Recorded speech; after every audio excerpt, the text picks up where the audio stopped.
자각하고 있는 한 영능력은 영에 수렴하는 것과 같은 제가 얼마 전에 겪은 일입니다. 조금 상황을 정리하고 싶어서 서론이 길어져 버릴 겁니다만 용서 바랍니다. 저는 사이타마현의 부동산에서 근무하고 있습니다. 취급하고 있는 것은 매매 중개이며 광고 매체 등에 게재하기 위해 물건을 조사하고 현지 사진 촬영을 하는 것도 근무의 일환이 되고 있죠. 한 개발자가 신축 분양한 총 20동의 큰 현장이 있는데요. 이 현장이 이번에 체험한 이야기의 부대가 됩니다. 현장의 배치는 이와 같은 형태가 되어 있습니다. 좀 엉성하게 만들었으나 이야기 내내 계속 참고가 되겠네요. 신축 분양이라고는 하지만 판매가 시작된 건 3년 정도 전부터의 미분양 현장입니다. 입지 조건도 나무랄 데가 없고 가격대도 적정한 현장이라 1년이면 다 팔릴 거라고 누구나 예상했던 현장이었는데 그림의 N, Q, R, 구획은 아직도 구매자가 없어 판매자들도 골머리를 앓고 있는 상태입니다. 그렇다면 왜 구매자가 생기지 않는가? 그것은 이 현장이 귀신이 나온다는 소문이 난 현장이기 때문입니다. 분양 개시 당시 그림의 HILM의 각 구획은 골목형 부지 형태라고 하며 다른 구획에 비해 부정형의 토지였기 때문에 다른 구획보다 판매 가격을 저렴하게 하여 판매되었습니다.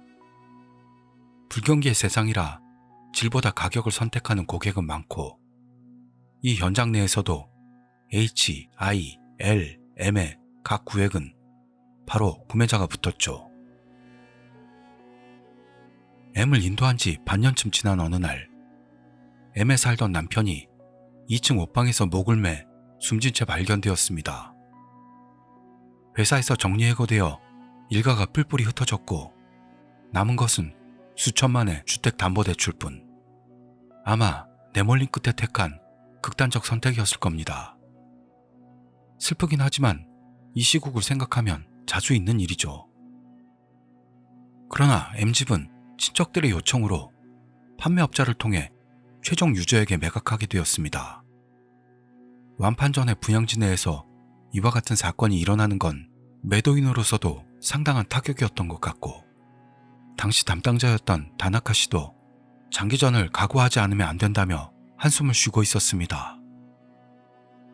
그런데도 그로부터 1년이 지났을 무렵에는 G, N, Q, R 구획과 M의 집을 제외한 구획은 매수자가 나왔었는데요. 이 무렵부터 분양지에 사는 몇몇 가정에 연이어 불행이 일어나기 시작했습니다. 우선 L에서 작은 화재 소동이 발생했죠. 다행히 사상자도 나오지 않았고 피해도 주위에 미칠 정도의 일은 아니었습니다. 다음으로 I댁의 부부가 이혼하여 집을 팔았고 J댁에서는 부인이 교통사고로 사망했습니다.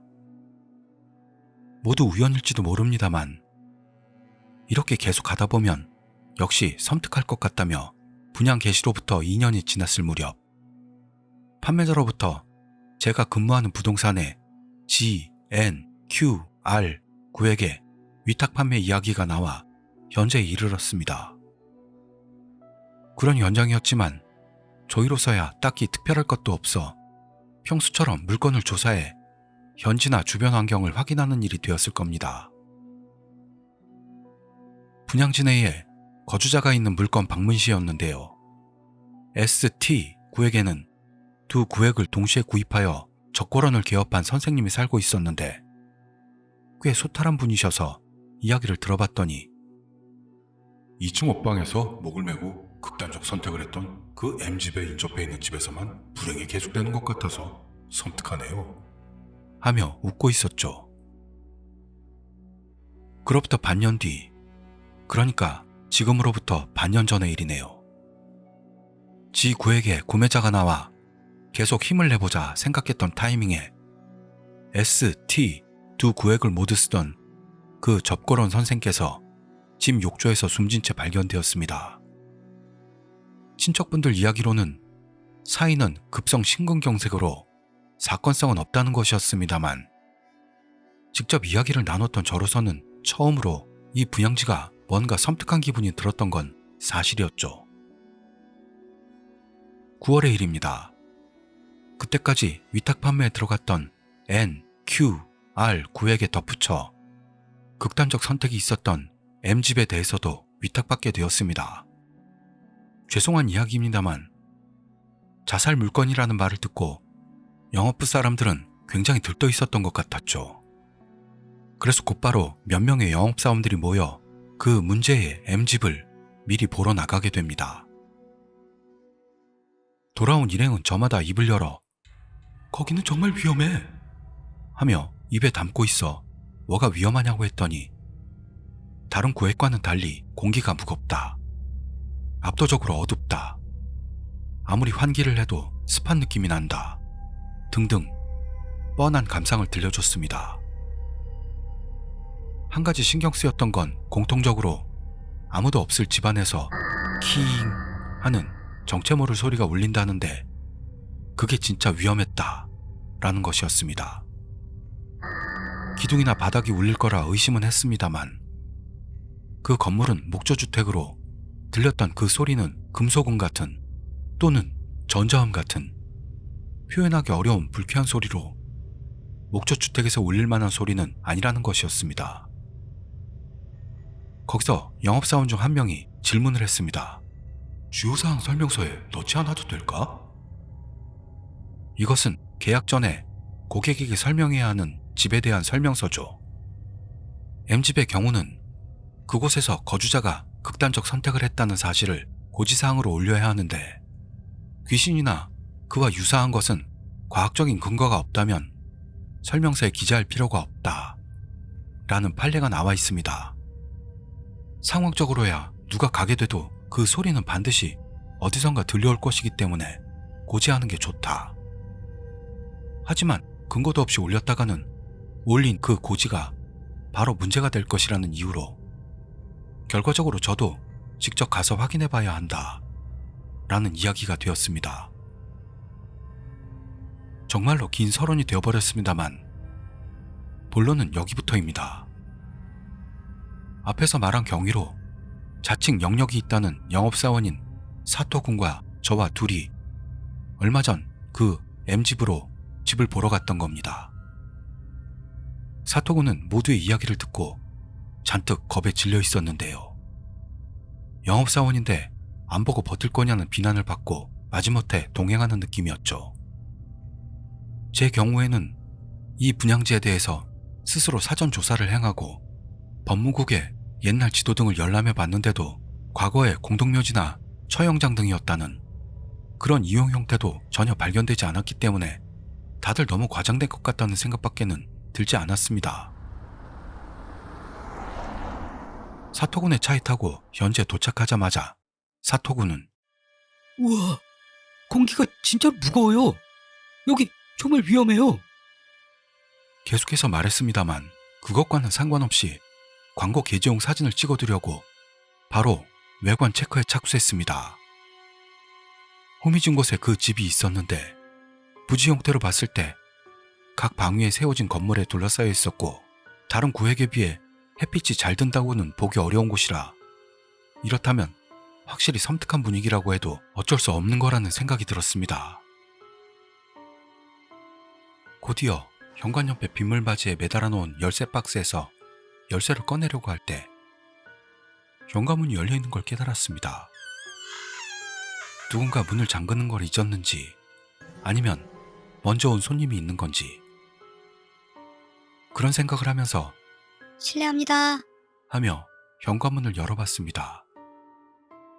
입구에서 보이는 방 배치는 현관을 들어서자마자 오른쪽 직선상으로 계단이 있었고 그 왼쪽 옆 복도 끝에 거실로 이어지는 문이 있는 구조였습니다. 거실로 이어지는 중문은 닫혀 있었고 계단 중간 채광창에서 햇빛이 비치고 있었는데요. 그래도 역시 어두운 집이라는 인상을 받았습니다. 사토구는 제 뒤에서 계단으로 올라가면 위험해요.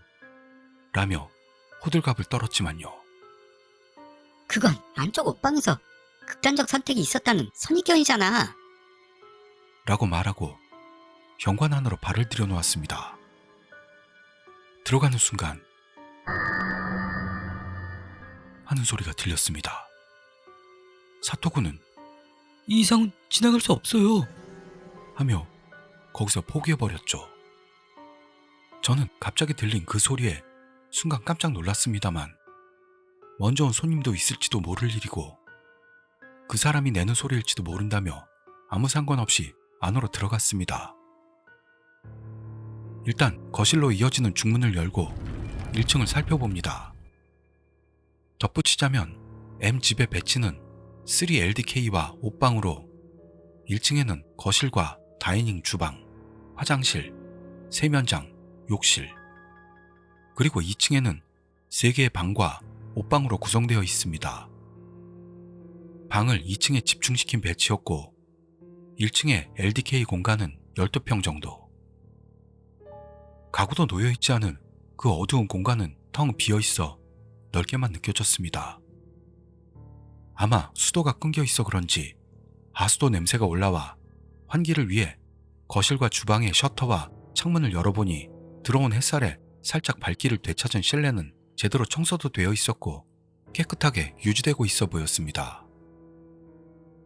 이어 2층으로 가려고 현관으로 돌아왔는데 사토구는 여전히 계단을 올려다보면서 위험해. 라고 중얼대며 기다리고 있었습니다. 해가 탐험왔어? 하고 웃어넘기면서 혼자 계단을 오르는 저. 계단을 올라가는데 또 하는 소리가 났습니다. 소리의 출처는 계단이나 바닥에 삐걱거리는 소리 등이 아니라 뭐라고 할까요? 공간에서 울리는 느낌이었습니다. 철골조의 집은 벽 내부에 있는 철골이 금속 스트레스로 가끔 울린다는 건 알고 있었지만 목조집도 똑같이 그러나? 목재가 건조하게 갈라지는 소리라면 히잉이 아니라 후두두둑 같은 걸 텐데. 그런 생각을 하면서 2층에 도착. 계단을 다 올라간 바로 정면에 그 옷방이 있기 때문에 소리와 마찬가지로 갑자기는 무서울 거라 생각했습니다만 거기에 있던 건 정장 차림의 다나카 씨, 앞에서 말했던 판매업자 사원인 분이었습니다. 어머, 다나카 씨? 하고 말을 걸자 아, 시미즈 씨! 라며 제 이름을 말했습니다. 아래층에서 목소리는 들려서 누군가 왔다고 생각은 했는데 시미즈 씨였군요. 수고가 많습니다. 어두컴컴한 곳에서 나타나시면 사람이 놀라겠어요. 웃으며 말했더니 놀라셨어요? 이 집이 팔리지 않으면 다른 구획도 전혀 안 팔릴 것 같아서요. 적어도 보기에는 좋게 만들려고 이렇게 제가 정기적으로 청소하러 와요. 하고 웃으며 대답했습니다. 뭐 3년이나 팔리지 않으면 담당자로서는 상사에게 혼인하니 힘들겠다 동정심이 들면서도 집안 사진을 찍고 싶어서요. 셔터를 열게요. 라고 말했더니 그럼 청소도 끝내고 했으니 저는 실례하겠습니다. 라며 1층으로 내려갔습니다. 그 후 저는 각 방의 셔터와 창문을 열고 환기해 나가며 사진을 찍은 뒤 돌아왔죠. 사건인 극단적 선택이 있었던 옷방을 포함해 모든 방이 1층과 마찬가지로 청소가 되어 있어 별다른 모습도 없고 니카에 표시된 사진에도 특이한 뭔가는 찍히지도 않았고 맥이 풀릴 정도로 아무 일도 일어나지 않은 채 집안을 둘러보고 1층으로 내려갔습니다. 1층 현관에는 여전히 겁먹은 모습의 사토군이 있었습니다. 내려가자마자 괜찮으셨어요? 그런데 시미즈 씨는 2층에서 누구랑 대화하셨던 거예요? 라는 거죠. 응? 사토군 어디 나갔다 왔어? 아니요. 계속 여기에서 기다리고 있었어요. 시미즈 씨가 누구랑 이야기하고 있다고 생각해서요. 어라? 다나카 씨 안 내려왔어? 네? 아무도 안 내려왔어요. 또 그런 식으로 겁주려고 하는 거지. 아니, 진짜요. 바로 계단 앞이니 누가 내려오면 바로 알죠. 근데 혹시 심희주 씨 그거 모르셨어요? 우리 현관으로 들어왔을 때 신발 같은 거 없었잖아요. 근데 심희주 씨는 누구랑 대화하셨던 거냐고요? 그런 말을 꺼내자마자 사토군의 시선이 위를 향하더니 그러니까요. 있다고요. 위에 있다니까요. 하고 소리치더니 집에서 뛰쳐나갔습니다. 소름이 쫙 돋는 순간 바로 그 뒤를 따르듯 하는 소리가 울려 퍼졌고 저도 잔뜩 겁을 먹고 밖으로 뛰어나갔습니다. 차로 돌아와 사토군에게 캐물었더니 2층 계단참에서 계단으로 내려오는 게 아니라 제 머리 바로 위에서 다나카 씨와 낯선 몇 명의 사람이 현관 쪽으로 허공을 가르듯 지나갔고 벽을 뚫고 사라졌다고 합니다. 사토군의 말로는 그 하는 금속음의 정체는 그 사람들이 벽으로 사라질 때 나던 소리인 것 같다는. 바로 판매회사에 전화했는데요. 다나카 씨는 8월에 이 현장에 왔다가 돌아가는 길에 교통사고로 사망했다는 겁니다. 그래서 M 집을 담당할 수 있는 인원이 부족해져 버려 우리 회사에 위탁한 것이라는 말을 들었습니다. 그 후 제 주변에서 무슨 일이 일어난 적은 없지만요. 판매회사에도 다나카 씨에게도 미안한 일이지만 그 현장을 팔 자신이 없어졌습니다. 그리고 그 현장은 아직도 구매자가 나타나지 않으니 광고 매체에서 사이타마현 내에 골목형 부지에 있는 집, 그 물건을 보신다면 주의하도록 하십시오. 쓸데없이 길어진 것에 비해 별로 무섭지도 않지만 그때는 정말 등골이 오싹해지는 느낌이었습니다. 전부터 안면이 있던 다나카 씨가 평범하게 나타나 귀신 같은 짓도 하지 않고 사라져버렸기 때문에 제 속에서 그쪽 세계에 대한 이미지와 큰 차이가 생겨 정말 이상한 기분이 듭니다. 이상입니다. 이름들을 가명으로 하는 등 너무 여러 가지를 숨기는 것 같아 죄송하네요. 반성합니다. 그리고 감사드립니다. 지금 막 겪은 일입니다. 이 글을 쓰고 회사를 나와 역을 향해 걷고 있었는데 항상 역 앞에 있는 역술가가 저를 불러세웠어요. 그분이 말하길 제 뒤에 서 있는 양복 차림의 중년 남성이 아무쪼록 잘 부탁드립니다 하며 머리를 숙이고 있었다고요. 그러니까 힘내라며 저에게 말해주었습니다. 봤던 귀신을 생각하거나 하면 붙여오고 만다거나 끌고 온다거나요. 그런 말은 정말일까요? 조금 무섭지만 힘내서 집으로 돌아가겠습니다.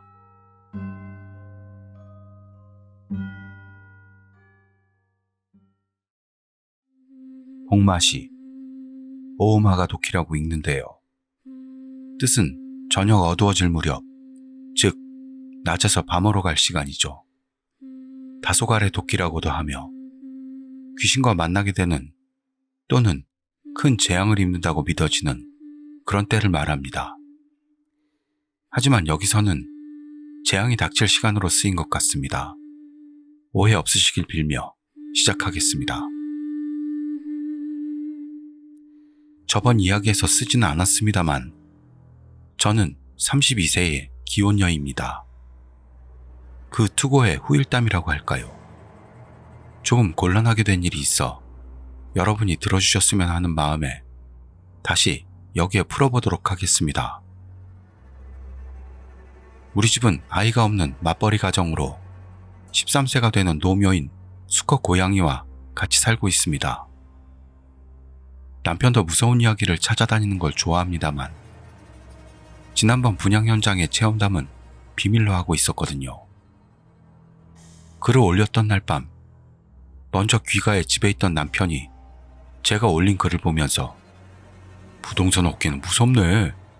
자기도 비슷한 일 하고 있잖아. 조심해. 라고 해서 그거 내가 올린 글이야. 하며 돌아봤더니 의자에서 뒤집어져 떨어져선 겁을 먹고 있었습니다. 그리고 5일째 이번에 이야기할 건 남편이 이야기해준 지난 5일 동안의 체험담입니다.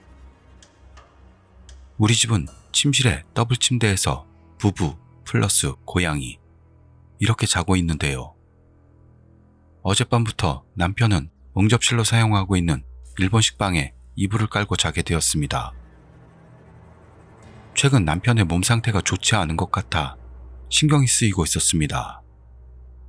왠지 모습도 이상하고 그 투고를 본 이후 왠지 저를 피하고 있는 것 같은 기분이 들어서 이유를 물어봐도 감기에 걸려 옮기면 안 되니까 라는 말의 반복이었습니다. 오늘은 남편은 쉬는 날이고 저는 출근일인데요. 아무래도 신경이 쓰여서 회사에 늦게 나간다고 연락한 뒤 남편에게 사정을 얘기해달라고 물고 늘어졌죠. 견디다 못한 남편은 어쩔 수 없이 한숨을 쉬면서 입을 열자마자 이렇게 말했습니다. 저기 누구야? 뭐? 라고 저도 모르게 되물어버릴 수밖에요. 이 사람은 대체 무슨 말을 하고 있는 건가? 결혼한 지 벌써 10년이 되었는데 이제 와서 무슨... 머리가 돌았나 하고 걱정이 됐습니다. 그게 아니야. 남편은 중얼거렸습니다. 안절부절한 태도였기 때문에 침착하게 처음부터 제대로 말해봐라 부탁하자 띄엄띄엄 말을 꺼내기 시작했습니다. 지금부터는 남편에게 들은 이야기입니다. 제가 이야기를 올렸던 바로 그날 한밤중 남편은 오줌이 마려워 눈이 떠졌다고 합니다. 방에 불을 켜서 저를 깨우면 안 될까봐 베개맡에 놓여있는 휴대폰을 손전등 대신으로 해서 화장실에 갔다고 합니다. 남편의 휴대폰은 절전 모드로 해놓고 있기 때문에 화면 터치 후 아무것도 조작하지 않으면 2, 3초 정도에 꺼져버린다고 합니다. 그렇지만 자기의 위치 등의 대략적인 것만 파악하면 돼서 그걸로 충분하다고 합니다. 볼일을 보고 캄캄한 침실로 돌아왔을 때 침대 위치를 확인하려고 휴대폰 화면을 터치했고 그때 불빛이 순간적으로 저를 비추었습니다. 저는 잘 때 남편 쪽을 보고 옆으로 누운 자세로 자는 경우가 많은데 그때도 그 자세였던 것 같고 비친 제 얼굴을 보고 남편은 순간 무슨 영문인지 몰랐다고 합니다. 비친 얼굴은 제 얼굴과는 다른 사람인 본 적도 없는 여자의 얼굴로 보였답니다. 생각하고 다시 화면을 터치해서 다시 저를 비췄더니 거기에는 평소에 제 잠자는 얼굴이 있을 뿐이었죠. 착각이었다고 생각하고 그날은 그대로 잤다고 합니다. 다음날 한밤중 역시 오줌이 마려워서 눈을 뜬 남편. 지난밤의 일도 있어서 남편은 휴대폰을 손에 들고 화면을 터치해 먼저 제 얼굴을 비추었다고 합니다. 그곳에 있던 건 역시나 평소의 저. 남편은 어제는 역시 기분 탓이었구나 생각하고 화장실로 갔고 침실로 돌아와서 침대를 비추려고 라이트를 기울인 순간 심장이 멎을 뻔했다네요. 거기에 있던 건 평소의 저, 그리고 거기에 있던 건 평소의 제 얼굴이었습니다만 눈을 있는 대로 크게 뜬 제 얼굴이었다고 합니다. 훅 하고 꺼지는 핸드폰 불빛. 즉시 화면을 터치해 다시 한번 비추자 언제나의 잠자는 저의 얼굴. 제일 가까운 사람이 영적 체험을 했다는 걸 알고 나도 모르게 의식하고 있는 건가? 여기서 지금 깨워서 바로 겪었던 일을 말해도 분명 비웃음 당하겠지? 그렇게 생각하고 다시 잠자리에 들려고 했습니다. 눈을 부릅뜬 저의 얼굴. 그걸 본 건 한순간이었지만 평소의 제 표정에 또 다른 무언가가 겹쳐 보이기도 했답니다. 뇌리에 박힌 그게 머리에서 떠나지 않고 생각하면 할수록 공포심이 일어서 그날 밤은 한숨도 잘 수가 없었다고 합니다. 세 번째 날 한밤중에 눈을 뜬 남편. 그날 밤은 소변이 아니고 얼어붙을 것 같은 추위로 인해 눈을 떴다고 합니다. 그렇다고 해도 11월 1일, 바로 며칠 전의 일인데요. 관동의 남부에 사는 분들은 그렇게 추위를 느끼셨나요? 적어도 저는 쌀쌀할 정도로만 느꼈는데 남편은 입에서 하얀 입김이 나올 정도의 추위로 잠이 깼다고 합니다. 몸서리 쳐지는 추위에 벌벌 떨면서 담요를 둘둘 말고 뒤척이다가 저를 봤더니 제가 남편 쪽을 향해서 하얀 입김을 내뿜으며 쌕쌕 숨을 몰아쉬고 있었다네요. 가슴을 쓸어내렸지만 그 내쉬는 숨이 너무 차가웠다는 것이었고 참을 수 없어 제게 등을 돌린 자세로 다시 잠이 들었고 눈을 뜨니 감기 증상이 생겨 상태가 안 좋았다고 합니다. 네 번째 날, 즉 어젯밤 남편은 네 번째로 한밤중에 깼다네요. 항상 같이 자는 양이의 으르렁댄 소리가 잠이 깬 계기였다는 이야기입니다. 우리 집 고양이는 가끔 이놈이 개냥인가 싶을 정도로 누구에게나 순하고 잘 달라붙는 성격으로 보통은 제 이불 속에서 같이 자거든요. 그런데 어젯밤 남편이 깨달았을 때는 남편 가슴 위에 있었고 제 쪽을 향해 무섭게 낮게 으르렁대고 있었다는 겁니다. 이 녀석은 키우기 시작했을 무렵 요로결석에 걸려 한참을 고생한 시절이 있었는데요. 그 당시 그르렁대던 땅속에서 들리는 듯한 신음소리와 똑같았다고 말했습니다.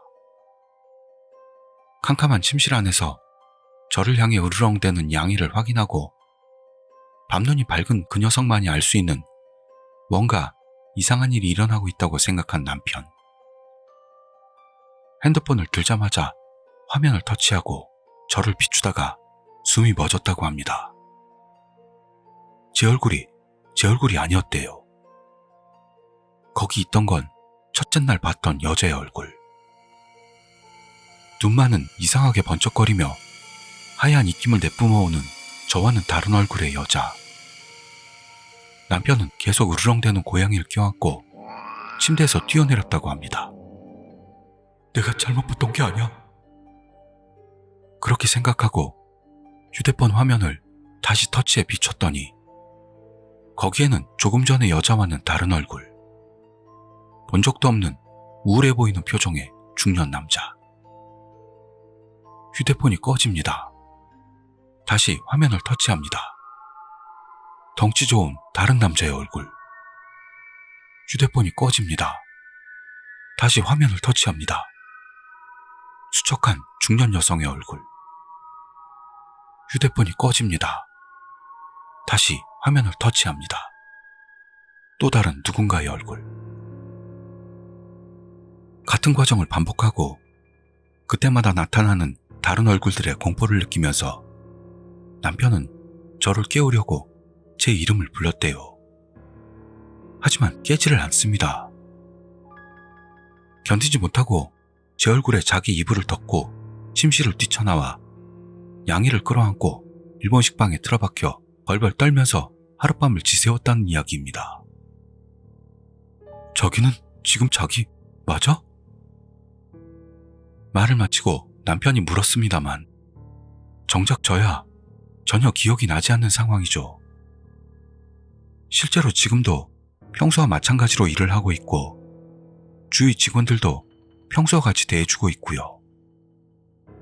일단은 자긴 그렇게 돌려서 내가 못생겼다고 말하고 싶나 보네. 하며 일을 나갔는데요. 남편의 이야기를 듣고 거울을 보는 게 조금 무서워졌습니다. 아직까지는 남편이 감기에 걸리게 만든 정도밖에는 실질적으로 해를 끼친 건 없는 것 같습니다만 정말로 뭔가를 붙여왔다고 하면 더 지독하게 무서운 일이 일어나지 않도록 이번 휴가 때 근처 신사나 절에 가보려고 합니다. 또 그리 길어졌는데요. 들어주신 분들 모두 감사드립니다. 마지막으로 이런 경우 신사에 가야 하는 걸까요? 아니면 절에 가야 하는 걸까요?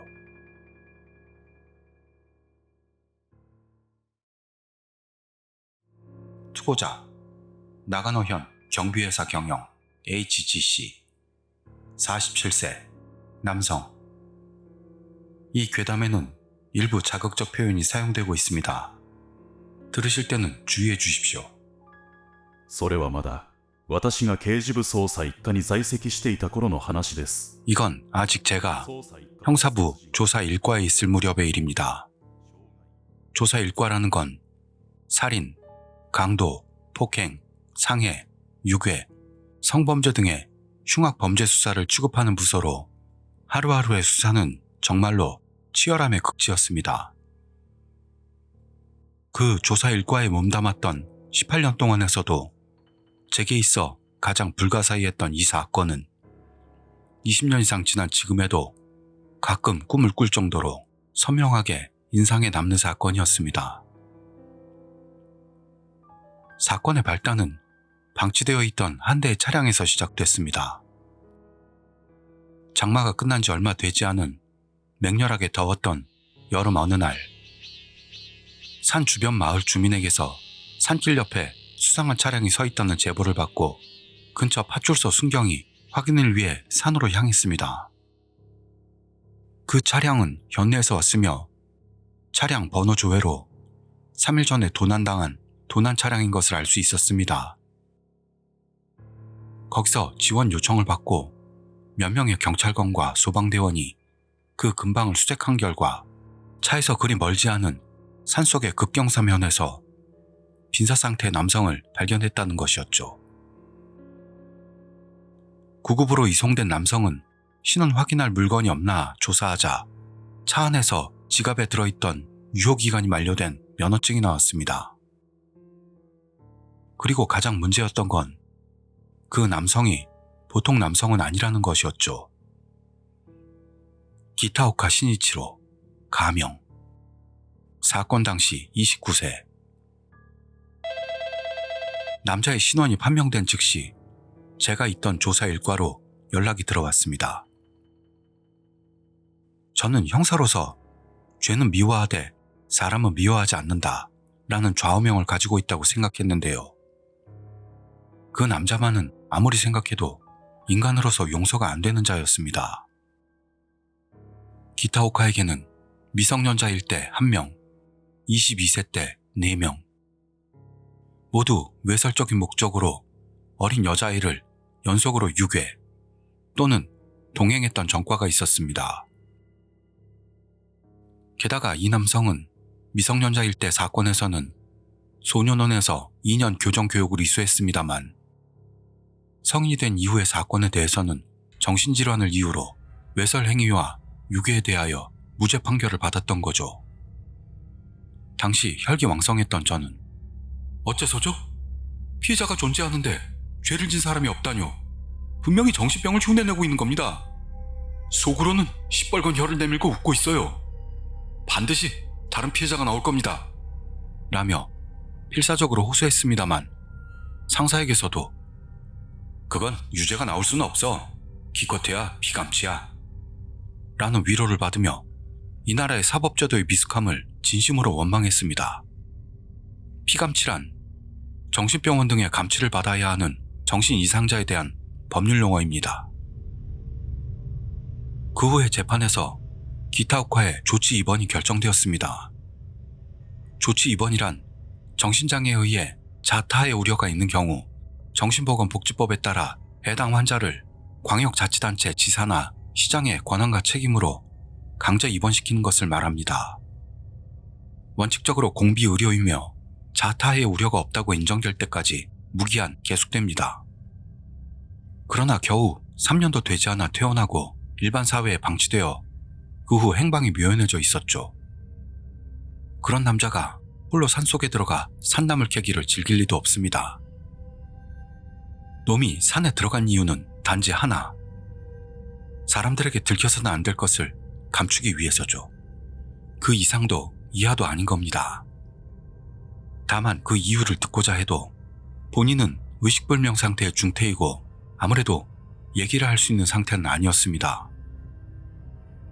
기타오카의 부상 상태는 심각해서 우측 두부의 두개골 골절 외에 부러진 갈비뼈가 오른쪽 폐에 손상을 입혔으며 오른쪽 발목은 무언가에 심하게 잘린 듯 깊이 베어 아킬레스건이 절단되어 있었습니다. 그래서 저는 기타오카 발견 당시에 옷이나 소지품을 일반적인 사고보다 자세히 조사하기 위해 과학경찰연구소에 보내보자고 상사에게 간청했습니다. 그 후 과경연의 조사 결과로 제 예감은 적중했습니다. 기타오카 발견 당시의 의복에서 극소량이 심한 다른 인물의 혈액이 검출된 것입니다. 그 당시 다른 과에서는 방범 카메라나 자동차 번호 자동 판독 장치인 N시스템의 데이터를 이용 기타오카의 현 주소를 지정하고 행동 범위 안에 실종자가 없는지를 조사했더니 차가 도난당한 전날부터 행방을 알 수 없게 된 당시 7세의 여아가 있다는 게 밝혀졌습니다. 그 뒤 지역 경찰과 소방대원도 가담하여 기타오카가 쓰러져 있던 부근에 대규모 수색이 시작되었죠. 결과는 최악으로 흘러갔습니다. 수색 개시부터 불과 몇 시간 후의 일입니다. 기타오카가 쓰러져 있던 경사면 바로 위 산길에서 실종된 소녀의 것으로 보이는 몸통 부분과 그 옆에서는 혈액이 묻은 삽이 발견되었던 겁니다. 삽은 기타오카가 사는 아파트에 비치되어 있던 제설용 삽이었습니다. 근처에 머리 부분이 있을지도 모른다. 수색을 계속하자 몸통 부분 발견 현장에서 정상으로 산길을 향해 15분 정도를 걸어간 곳에 살짝 넓은 5평 정도의 평평한 곳에서 파묻혀 있던 소녀의 머리 부분을 발견했습니다. 너무나도 참담한 현장 모습에 흐느끼거나 울음을 터뜨리는 관계자들도 있었습니다. 두부 발견 소식을 듣고 곧바로 현장으로 달려간 저는 그 광경에 위화감을 느꼈습니다.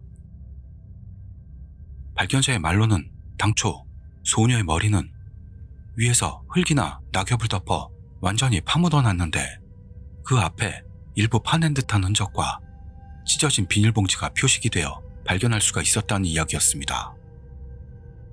그렇다면 거기서 큰 의문점이 생기죠. 기타오카는 어째서 머리와 함께 묻은 몸통 부분을 파내어 일부러 비닐봉지를 꺼내 산길로 운반한 것일까요? 의문은 오히려 깊어만 갑니다. 며칠 후 기타오카는 중환자실에서 의식을 회복했습니다. 의사로부터 짧은 시간만 가능하다는 조건을 듣고 기타오카에게서 이야기를 들을 수 있었습니다. 그때 기타오카의 목소리는 너무도 연약해서 저는 몸을 앞으로 내밀고 진술을 들었죠. 전 집 아파트 주차장에서 근처의 초등학생을 물색하고 있었어요. 마침 저학년 여자애가 지나가길래 재밌는 게임이 있으니 같이 하자고 꼬셔서 우리 집으로 데리고 갔어요. 거기서 덮치려고 했는데 저항하는 바람에 여자애를 묶고 감금할 목적으로 준비해놓은 밧줄로 여자의 목을 졸라 살해했습니다. 처음엔 시체를 토막내서 조금씩 갖다 버리려고 했는데요. 욕실에서 머리를 절단하다 보니 너무 중노동이란 걸 깨닫고 그 이상은 사체를 절단하는 걸 포기하고 머리와 몸통 부분을 따로따로 비닐봉지에 넣었습니다.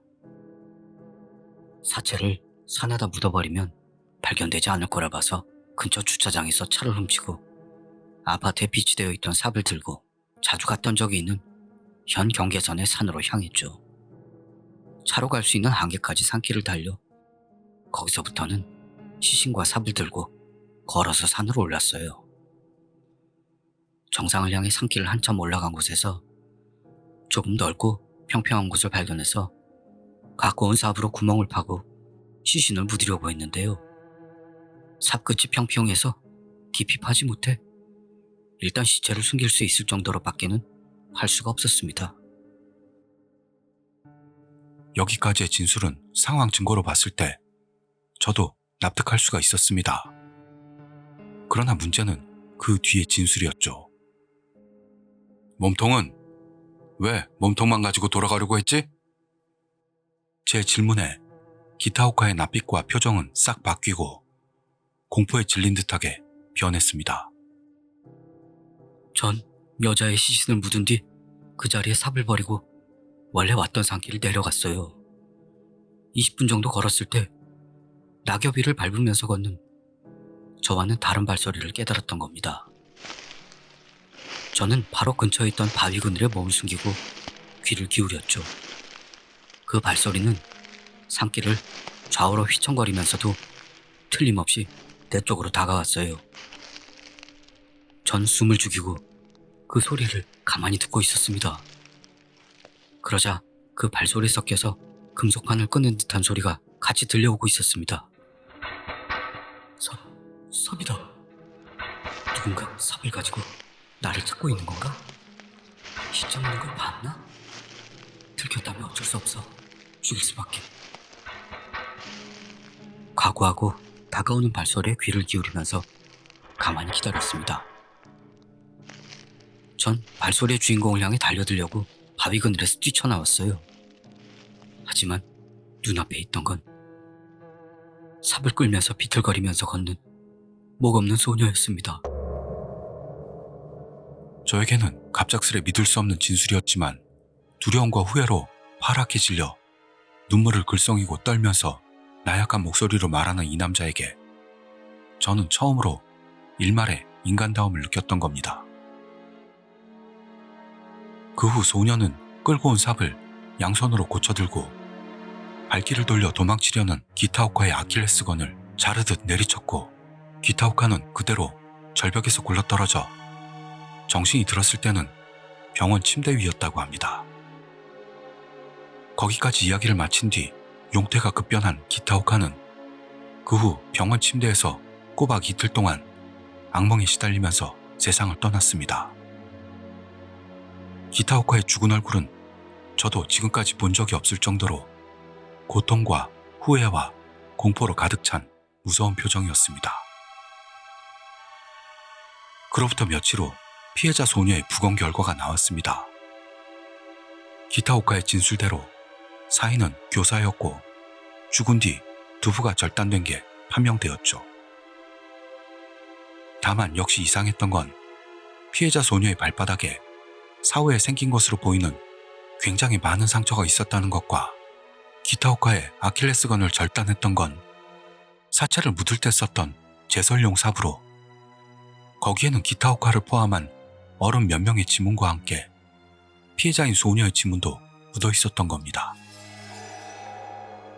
기타오카의 수수께끼 같은 진술은 결과적으로는 우리 경찰의 손에 의해 과학적으로 뒷받침할 수 있게끔 바뀌게 되어버리고 말았습니다.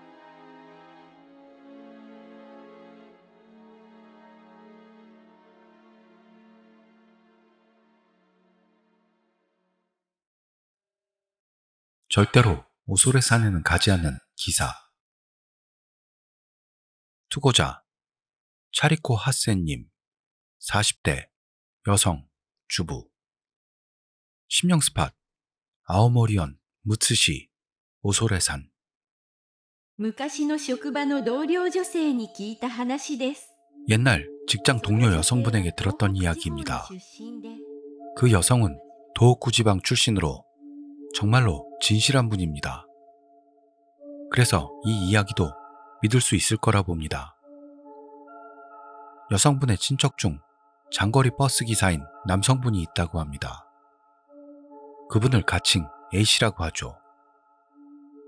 도호쿠의 모현과 치바현의 도쿄 디즈니랜드를 왕복하는 장거리 노선이었습니다. 거리가 길 뿐만 아니라 정체도 잦기 때문에 기사들 모두가 피하고 싶어하는 정말 어려운 그 노선을 A씨는 벌써 몇 년째 담당하고 있었다는 거죠. 덕분에 A씨의 몸을 걱정했던 가족이 노선을 바꾸도록 계속해서 A씨를 설득했지만 A씨는 막무가내로 그 노선 담당에서 빠지려고 하지 않았다는 겁니다. 그런 일이 계속되던 어느 해 연말의 일. 드디어 몸에 지장이 생긴 A씨는 쓰러지고 말았습니다. 담당자가 로테이션하는 다른 노선에 비해 디즈니랜드 노선은 A씨가 거의 홀로 담당하는 가혹함. 원래부터 무리가 있는 거라고 생각했던 가족은 어쩌면 A는 회사에서 왕따를 당하는 건 아닐까? 수상하게 생각해 거기서 친척 일동이 모여 서로 의논하게 되었던 거죠. 그런데 거기서 A씨 본인이 회사는 전혀 나쁘지 않아.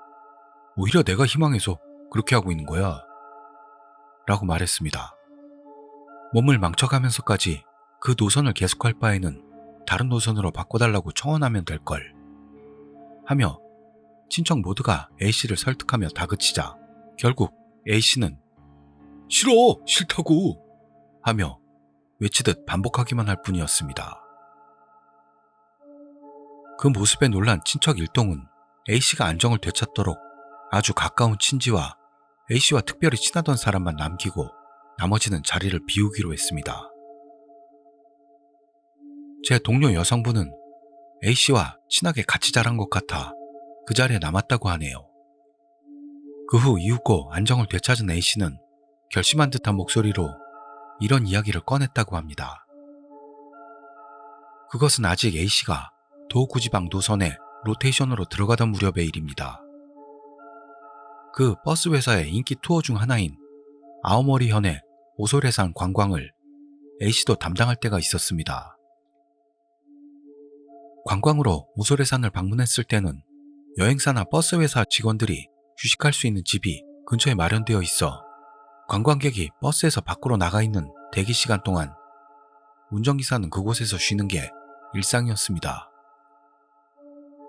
그러나 어느 날의 오소레산 관광에서 주차장에 버스를 세우고 관광객들을 배웅한 A씨는 그 후 왠지 모르게 휴게실로의 이동이 귀찮아졌는지 아무 생각 없이 그냥 버스에서 일단 쉬기로 했다네요. 예비를 위해 비워둔 가이드석 옆 시트에 몸을 누이자 A씨는 꾸벅꾸벅 졸기 시작했죠. 살짝 선잠이 들었을까요? 그렇게 시간은 지나지 않은 것 같은데 관광객들이 이미 버스로 돌아왔는지 웅성대는 기척에 A씨는 눈이 떠졌습니다. 너무 빠르잖아 생각하면서도 손님들 앞에서 잠을 잘 수도 없어 어쩔 수 없이 비몽사몽 몸을 일으키려고 했을 때 A씨는 묘한 위화감을 느꼈습니다. 어쩐지 일어날 수가 없는 겁니다. 몸이 이상이 있는 것도 아픈 것도 아니었습니다만 왠지 몸을 일으킬 수가 없는 거죠. 이상하게 생각했던 A씨는 실눈을 뜨고 주위를 둘러보았더니 대낮인데도 밖은 어두컴컴해 차 안에 빛이 전혀 들어오지 않았습니다. 갑자기 비가 억수로 쏟아지나? 하고도 생각했습니다만 빗소리는 전혀 들리지 않습니다. 게다가 버스 안은 역시 아무도 없는 모습. 그런데도 웅성대는 인기척을 느낍니다. 왠지 모를 이상한 기분에 바로 옆 차창으로 눈을 향한 A씨는 다시 눈을 질끈 감고 비명이 나오는 걸 꾹 참았습니다. 창문에는 빽빽하게 사람들의 얼굴이 들어서 있고 그것들이 차 안을 뚫어지게 들여다보고 있었던 겁니다. 그건 절대로 있을 수 없는 일이죠. 버스 창문은 높아서 그렇게 차 안을 들여다보려면 사다리나 발판이 필요하기 때문입니다. 그런데도 사다리나 발판으로도 오르지 못할 정도로 많은 사람의 얼굴이 창에 달라붙어 있었습니다.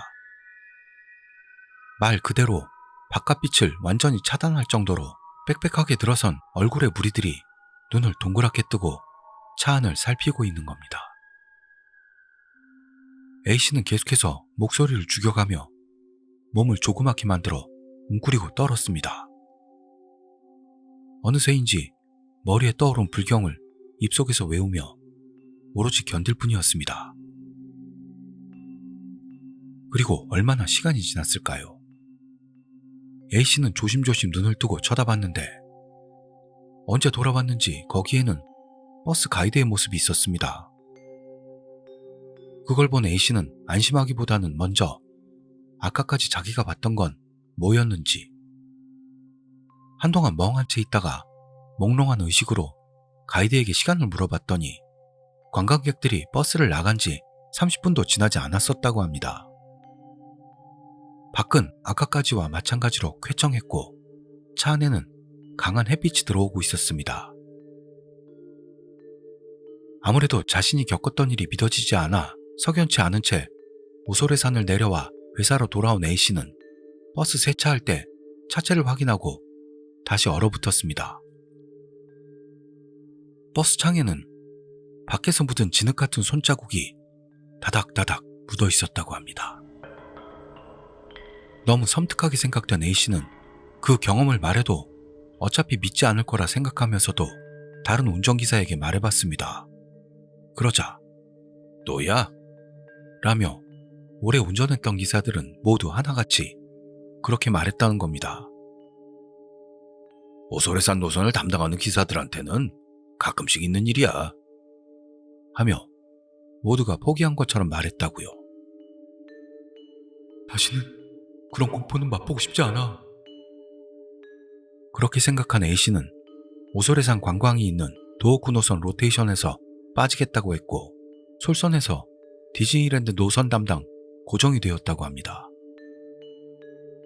그 말을 들은 친척들도 A씨의 마음을 헤아린 것 같아 노선 변경에 대한 설득은 포기하게 되었다고 합니다. 그 후 A씨는 버스 회사를 이직하고 지금은 다른 업종에서 운전기사를 하고 있다고 합니다.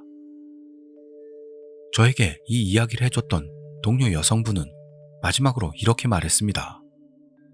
A의 이야기 그 자체도 무서웠는데 제일 무서웠던 건 싫다고 소리치던 A의 모습이었어.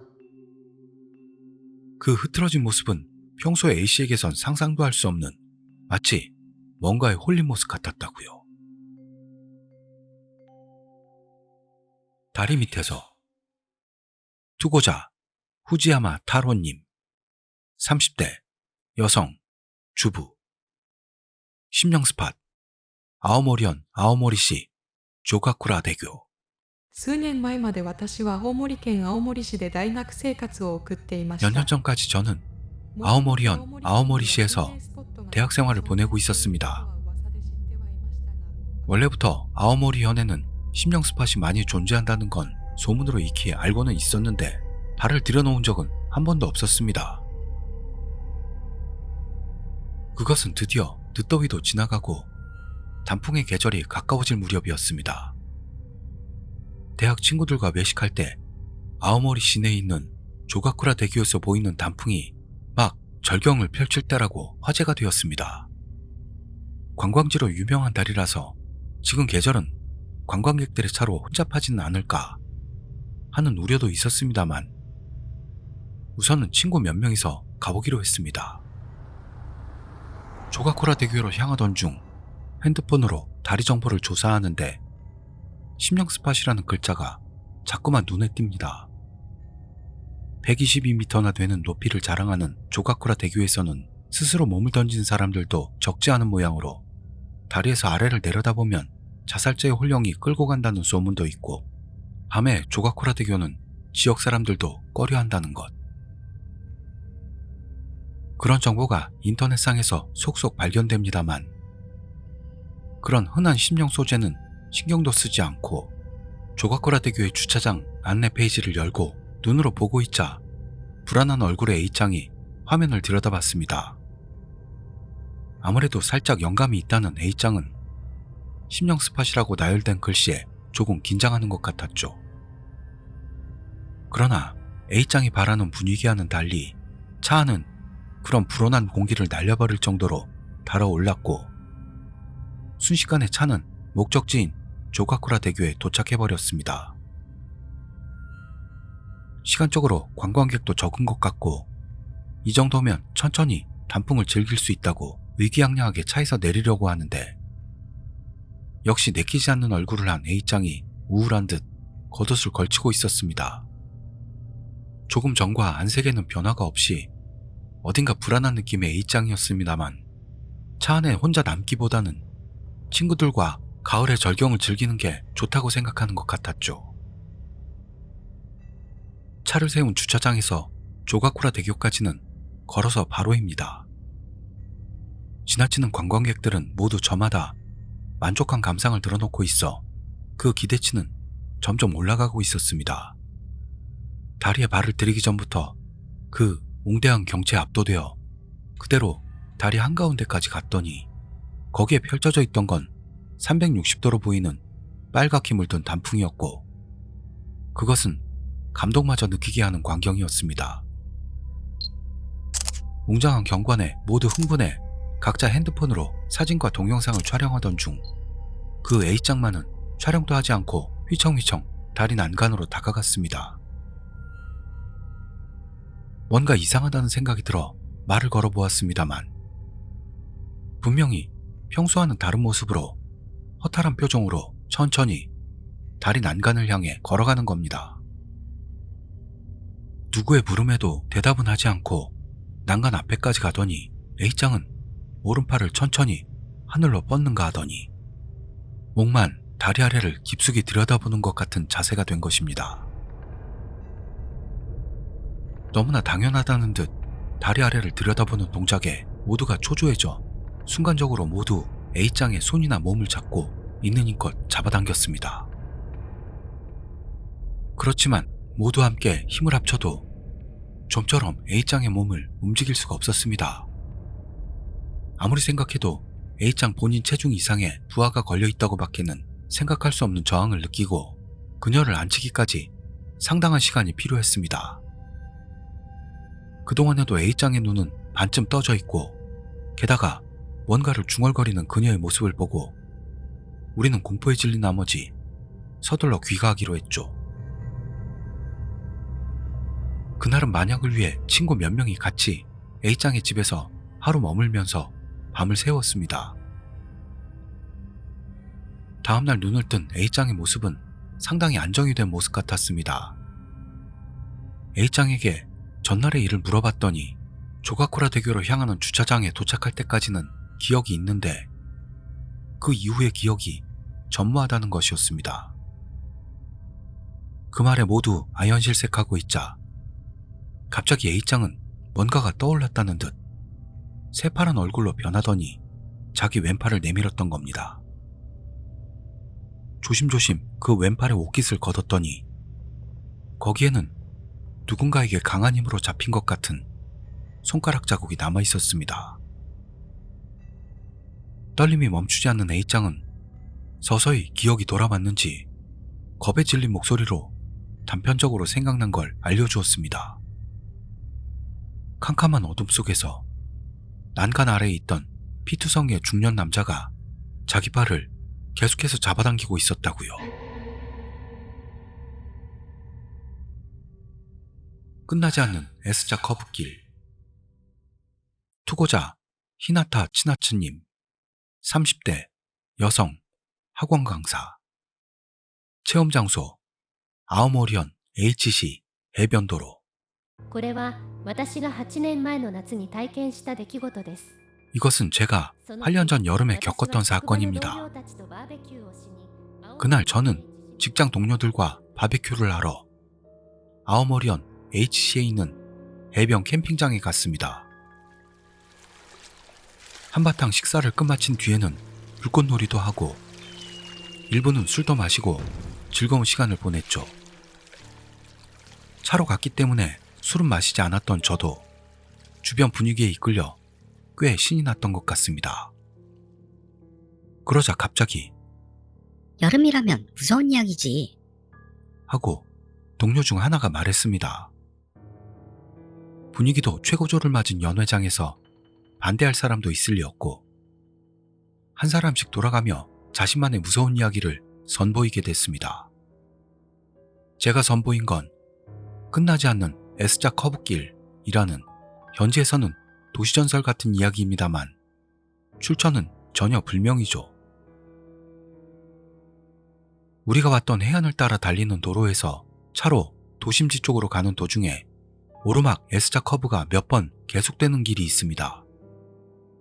S자 커브길 앞에는 건널목이 있고 건널목을 넘어가면 거기에는 주택가가 펼쳐져 있는데요. 심야 어느 시간에 그 S자 커브길을 지나면 몇 번을 그 커브길을 빠져나가도 다음 S자 커브길이 나타나는 바람에 영원히 건널목에 도달할 수 없다는 2차원 루프. 그런 내용의 이야기입니다. 지역에서는 비교적 알려진 이야기라 재미는 기대하지 않았는데 술이 들어간 효과도 있었는지 동료들은 재미있다는 듯 이야기를 들어주었습니다. 술 다 떨어졌다. 누가 좀 사와. 무서운 이야기도 두 번째 돌아갈 때쯤 동료 중 하나가 그렇게 말했습니다. 차로 온 사람은 저 말고도 있었습니다만 술을 마시지 않았던 건 저뿐이었습니다. 어쩔 수 없이 제가 사러 가기로 했는데요. 뭐라? S자 커브길을 지나야만 하잖아. 너무 무섭다고. 괜찮아. 아직 그런 시간도 아니야. 끝나지 않는 S자 커브길이 나타나는 시간은 자정이나 새벽 2시. 여러 가지 썰이 있습니다만 그때는 아직 11시를 넘겼을 뿐. 진짜로 무서워서 안 가면 정말로 흥이 깨지겠다 싶어 저는 마지못해 차에 올랐죠. 하지만 역시나 무서워서 저는 핸드폰 스피커 기능을 켜고 운전 중에도 모두와 통화하면서 가기로 했던 겁니다. 그러자 약 5분 정도 차를 달렸을 때였습니다. 곧 그 S자 커브길이 나타날 때쯤에서 전화 너머에서 크게 웃는 소리가 들려왔습니다. 저와의 통화를 잊어버릴 정도로 재미있는 일이 있었는지 제가 말을 걸어도 아무도 대답해주지 않습니다. 하물며 갑자기 전화가 끊어지고 만 거죠. 실화냐? 초조한 저를 그냥 둔 채 그대로 그 S자 커브길이 눈앞으로 다가왔습니다. 커브가 몇 번 있었지? 그렇게 생각하면서 첫 번째, 두 번째 하고 세면서 가는데 5번? 6번? 뭐야? 이렇게 많았나? 이상하잖아. 커브를 10번 정도 통과한 시점에서 더 이상 셀 여유 같은 건 사라졌습니다. 가로등도 없는 달빛만인 도로에는 제 차의 전조등만이 의지됩니다. 커브 앞쪽으로는 전혀 알 수가 없습니다. 게다가 2대의 차가 겨우 스쳐 지나갈 만한 도로폭으로 유턴도 할 수 없어서 저는 반은 울면서 계속 S자 커브길을 달렸습니다. 대체 얼마나 달렸을 때쯤일까요? 갑자기 핸드폰이 울렸습니다. 야, 언제 올 거야? 제가 늦어지는 걸 걱정해준 동료로부터였습니다. 에? 왜냐하면 커브길이 그때 겨우 눈앞에 건널목이 보여왔습니다. 차 안의 시계는 12시 1분. 아무래도 저는 드디어 끝나지 않는 S자 커브길에서 해방된 것 같았습니다. 나중에 저 말고도 끝나지 않는 S자 커브길 경험자는 없는지 친구나 지인에게 마구 물어보고 다녔습니다. 어떻게 해서든 누군가 믿어주는 사람에게 저의 체험담을 이야기하고 싶었던 겁니다. 그 결과 체험했던 사람은 찾지 못했습니다만 체험자의 이야기를 들었던 사람을 찾을 수 있었습니다. 그 사람에게서 자세한 이야기를 들어봤더니 그 체험자와 제 체험 사이에는 어떤 공통점이 있다는 걸 알 수 있었던 겁니다. 실제로 체험하기 직전 그 체험자도 저와 마찬가지로 그 S자 커브길 이야기를 누군가에게 했다고 합니다. 저도 동료들 앞에서 끝나지 않는 S자 커브길 이야기를 풀어놓은 직후의 사건이었죠. 다만 그 뒤로도 다른 사람으로부터 이야기를 듣고 계속해서 조사하던 사이에 거기에 따르는 조건도 있는 것 같은데 일부러 무서운 이야기를 하고 가더라도 아무 일도 일어나지 않는다 라는 겁니다. 담력시험 같은 형태로 지금부터 가보자는 걸 전제로 이야기해도 아무런 효과도 없다는데요. 어디까지나 우연히 이야기를 한 직후에 S자 커브길을 지나게 되면 괴이가 발생한다 라는 것 같습니다만 결국 사실은 알 수가 없습니다. 단 그 체험 이후로 저는 밤에 해안가 도로를 달리지 않도록 주의를 기울이고 있습니다.